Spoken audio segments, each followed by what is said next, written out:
Yeah, I know I'm a little bit behind again. Uh, yeah, but I'm still here. I'm still here. I'm still ready to review some books. I got a back issue to talk about, and then I'll get to my regular stash here for this week of July 2015. I want to thank y'all for joining me for this comic book review. And y'all know who I am, the greatest goblin that ever lived. And let's go ahead and start with the back issue. We're going to start with Secret Wars 2099 number 3. Peter David and all the rest who worked on this book. This is still a fantastic series so far. It doesn't match up to Peter David's run on recent run here on Spider-Man 2099. It doesn't quite measure up to that, but it's still a really enjoyable series so far. In here, we get the full-fledged Avengers versus Defenders in here. And by far the greatest part of this book was the Submariner and Hercules. That was some fun stuff. I really enjoyed that. But one thing I will say about this particular storytelling here in 2099, Miguel O'Hara, what a dick. I mean, he is a grade A+ dick. It's like now you Defenders, you can join Alchemax, you can join the Avengers, and you're like, no, I don't want to. And he's like, you don't understand. I'm not asking you. I'm telling you. And I'm like, wow. Jesus. And then of course we got the big cliffhanger. It's like Peter David is he's just so well known for those cliffhangers. My God, this was amazing. Really good. I give it a 4. I actually really enjoyed this. Alright, moving on to my present stash. We're going to start with Swords of Sorrow number 3. This is from Dynamite. Swords of Sorrow number 3 of 6. Gail Simone. Great writing in here still. Although I have to say, it's now we're starting to see some gathering between the heroines of this storyline. We're finally starting to see some collaboration. We're still getting some introductions in there, but I'm like, we're halfway through the story. Do we still need to have more introductions? Just some really fantastic stuff in here. I mean, the stuff with Miss Fury, that was good stuff. Really good writing, solid stuff. No real complaints here. I mean, it was far from perfect, but there are some people I've talked to here on YouTube. My old friend Mark, the bagging boarding bad boy here on YouTube. He said he wasn't feeling this at all. With all love to Gail Simone and everything. Like, okay, yeah, I get it. I understand. Not everybody's going to enjoy stuff like this, but it's something other than capes and tights, and sometimes I can go to that and still enjoy it. This was good for what it was. I give it a 3.5. Alright, we're moving on. We're sticking with Dynamite. We're going to what may have been my pick of the week hadn't something else came out this week. Red Sonja number 1973. You heard that right, folks. Issue number 1973. To celebrate her legacy ever since she debuted back in 1973. I'm like, okay, first of all, if you're going to celebrate an anniversary, if you're going to do like a anniversary-ish kind of issue, couldn't you have done this 2 years ago? At a round number, you could have had the 40th anniversary of Red Sonja. I'm just thinking from a marketing perspective, I think that would have made a lot more sense. So basically, this is the 42nd anniversary issue. It just doesn't have the same oomph as 40th anniversary special. That's just me. I'm nitpicking. You know, but you gotta think about this. This is more than a hobby to us. I mean, this is a business. This is an investment, and you want to think about business. You want to think about marketing, how you want to release a story like this. You know, y'all could feel me on that. But enough about business. Let's talk about this book. This book was good. This was really good. You got stories from Gail Simone, Cullen Bunn, Eric Troutman, Roy Thomas, Luke Lamberman, David Walker, and more. You got a whole bunch of stories in here. It's not one nor two nor three, but you got a whole mess of stories in here. But even then, I'm finding little things in here to slightly nitpick about. But this was still a really fun and really awesome book. The best thing about it is the artwork. Each story had its own unique art style, and every one of them nailed it. It was so well done. My favorite artwork was from, ironically, the storyline that had zero dialogue in it at the end. Fantastic artwork. But again, the small things that I need to nitpick about. I mean, it's bad enough that Red Sonja is a character that goes around in a chainmail bikini. But, you know, when I see Red Sonja, you know, walking out in a blizzard, in deep feet of snow, barefoot, I'm like, okay, that's bullshit. And she gets brought into a family's house, and there's not one single sign of frostbite or anything anywhere on her feet. And I'm like, that's ridiculous. That's ridiculous comic book logic that is easy to laugh at because it's so fucking stupid. It's like, and Gail Simone, her story kind of stuck out a little bit. And I'm not just saying that because I'm a fanboy for Gail Simone. I'm saying that because Gail likes to write Sonja as a drunk. It's funny. It's really funny. I mean, every story, even the ridiculous barefoot in the snow Sonja story, every story had a significant style to it, had a significant point to get across, had very good and very highly detailed artwork that really added to the story in here. But one thing that this issue here reminds us above anything else is that Red Sonja is a very gory and very violent character. And you get to see just how vicious she can get when you really piss her off. It's just a really fun book. This was a fantastic book. I think a bit overpriced, but when you're getting a collaboration from all these people with all these stories and their takes on what Red Sonja is or who they think Red Sonja should be, you got to think, is $7.99 a fair price? You really got to think about it, because I can understand from both sides of the fence. I can understand if some people would say, yeah, $7.99 is a fair price, but then again, I'd also understand when people say it's a little overpriced. You know, it's in the middle somewhere. But for my money, I'd say this is worth $8. I'm one of those fans that thinks, $8? Yeah, for what I got in here, I'm not complaining that I spent that much money. Nicely done. Very, very well done. Not quite perfect, but a fantastic read, and I enjoyed it. I think any Red Sonja fan would love to add this to their collection. Fantastic stuff, but like I said, just not perfect. I give it a 4. Going on to Marvel, starting off with Battleworld number 3. This book was stupid and silly, and I was just like, eh.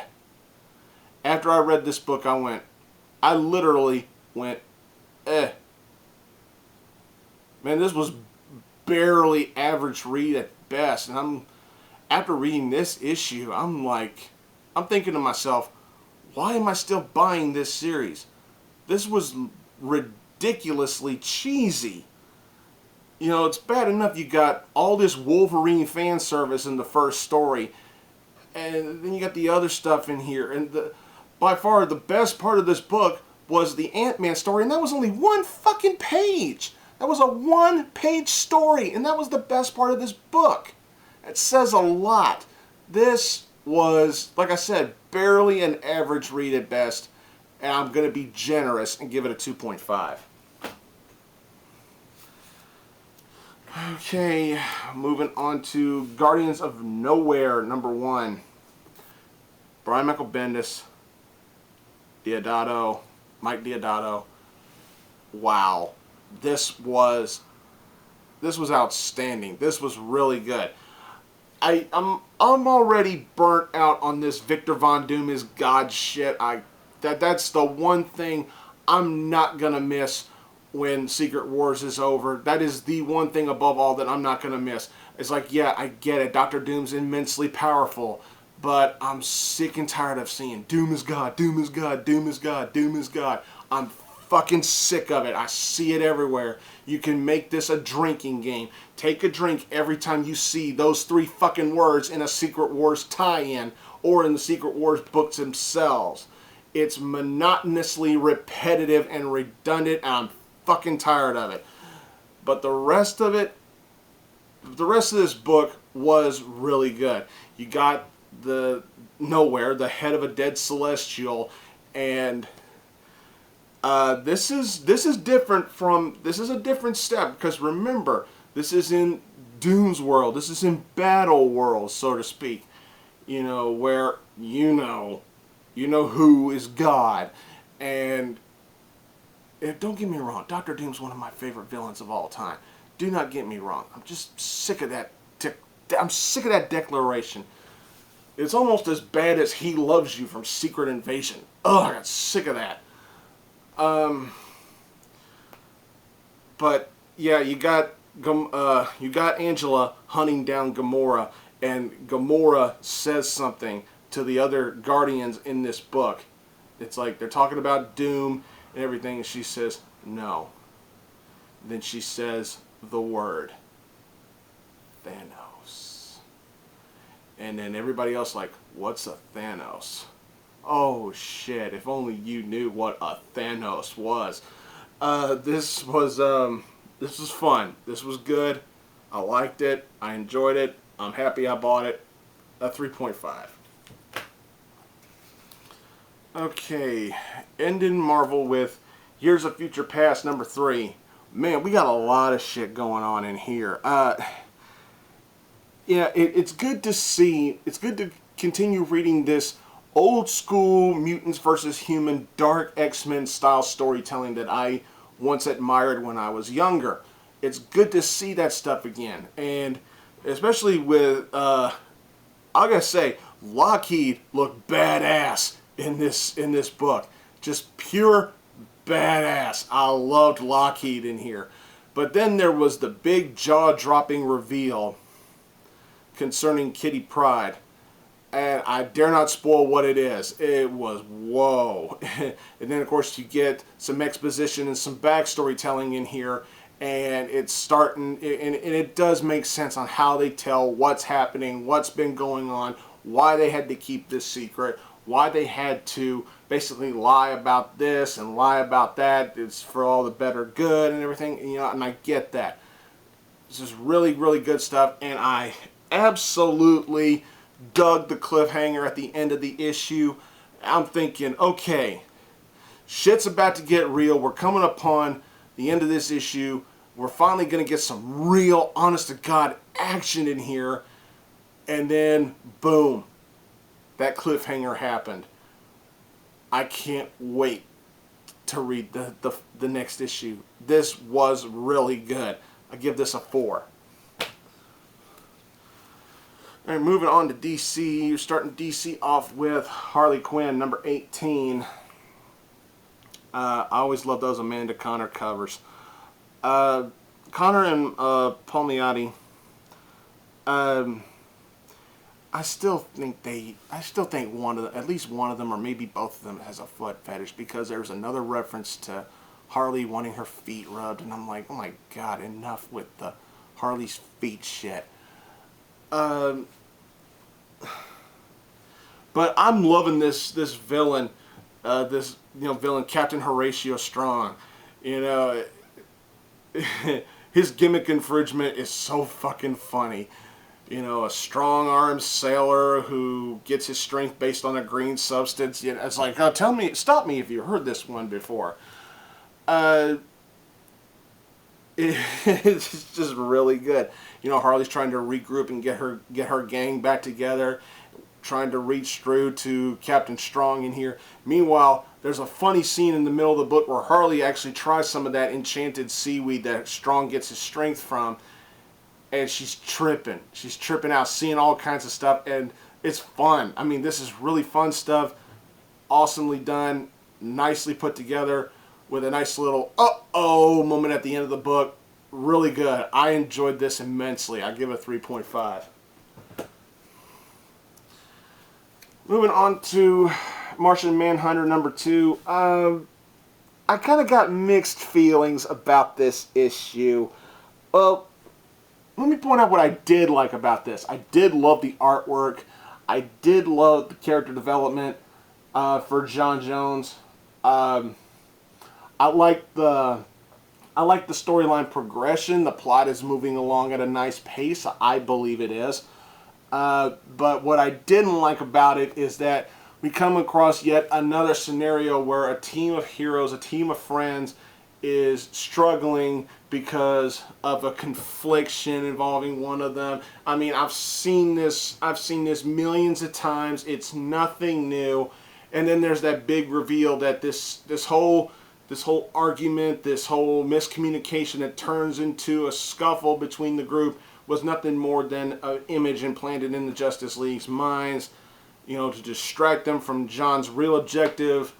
And I feel like I have to spoil this book to come across my true feelings about this issue. So if you haven't read this book yet, you have been warned. This is a spoiler alert, okay? John finds this machine that he believes will kill him, and he wants to kill himself. And seemingly at the end of the issue, he succeeds. He gets in this machine and he disintegrates. And I instantly thought to myself, bullshit. You mean to tell me we're only 2 issues into this series and already the main character, the title character of this fucking title is dead? Bullshit. I'm pretty sure in the next issue, or maybe even the 4th issue, we're going to get some bullshit story on how it didn't kill him and he's still alive, yada yada yada, no surprise, big whoop, nothing fucking happened. That's where I'm thinking this is going.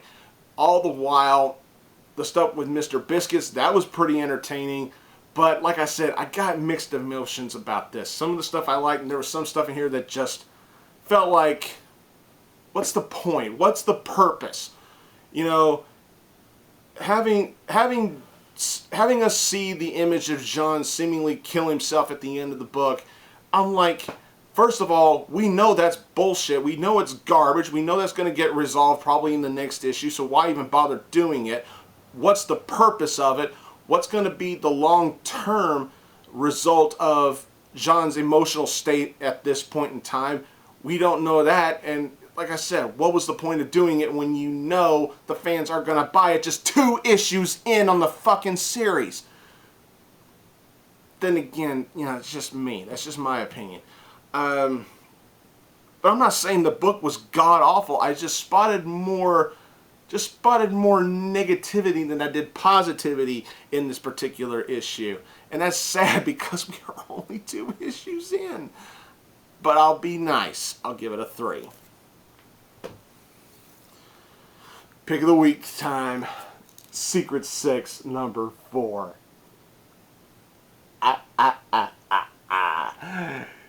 Gail Simone, I love you. This was awesome.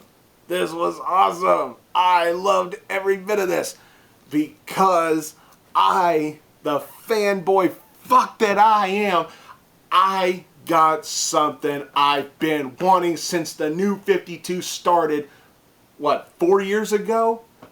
I got something back that I felt as a reader, as a paying customer, was taken away from me. Thank you, Gail. Thank you, DC, for bringing it back to me. This was awesome.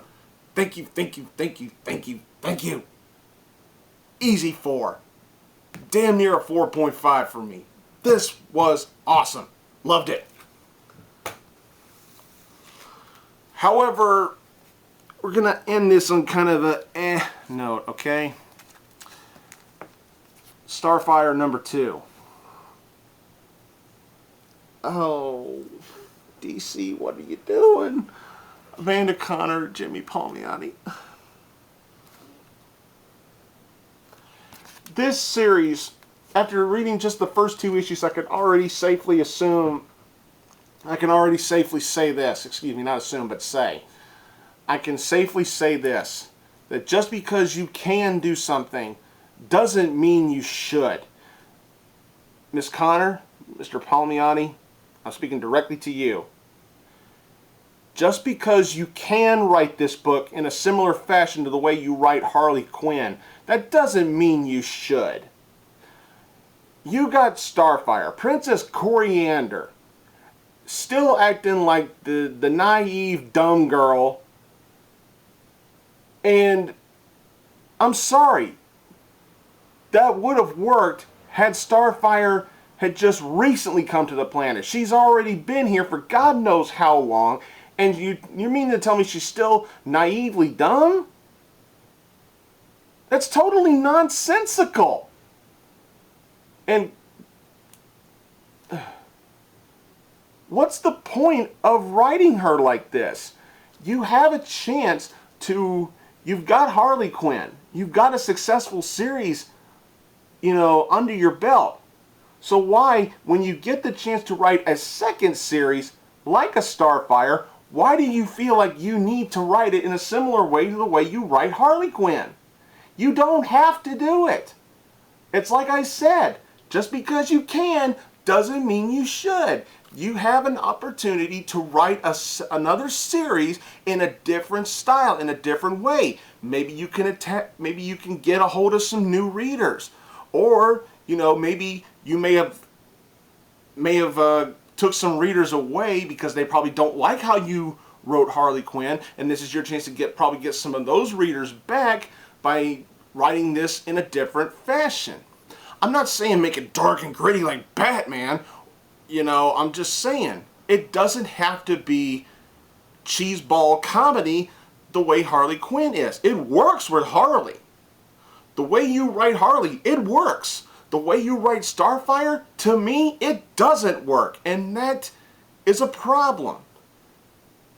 I told myself if it lasts this long, I would give it 10 issues. I want to make it an even 10. Even if this series even lasts that long, I'll give it to issue 10. And if I'm not impressed by then I'm done. Or hell, that's not even I gotta take back what I just said. It's not actually a promise. It's, a challenge. Can I make it to 10 issues the way this storyline is, the way this series is being written? I don't really know if I can. But I love this character. Starfire was my first superheroine. When I was a little boy, the New Teen Titans was the first comic book series I ever read in my life. And my first ever female superhero was Starfire. She was the one that instantly grabbed my attention. She was the one that instantly got me to loving the series. I already knew who Robin was because I was watching reruns of the Batman TV show, so I already knew who Robin was. But when I saw Starfire, I was like, yes.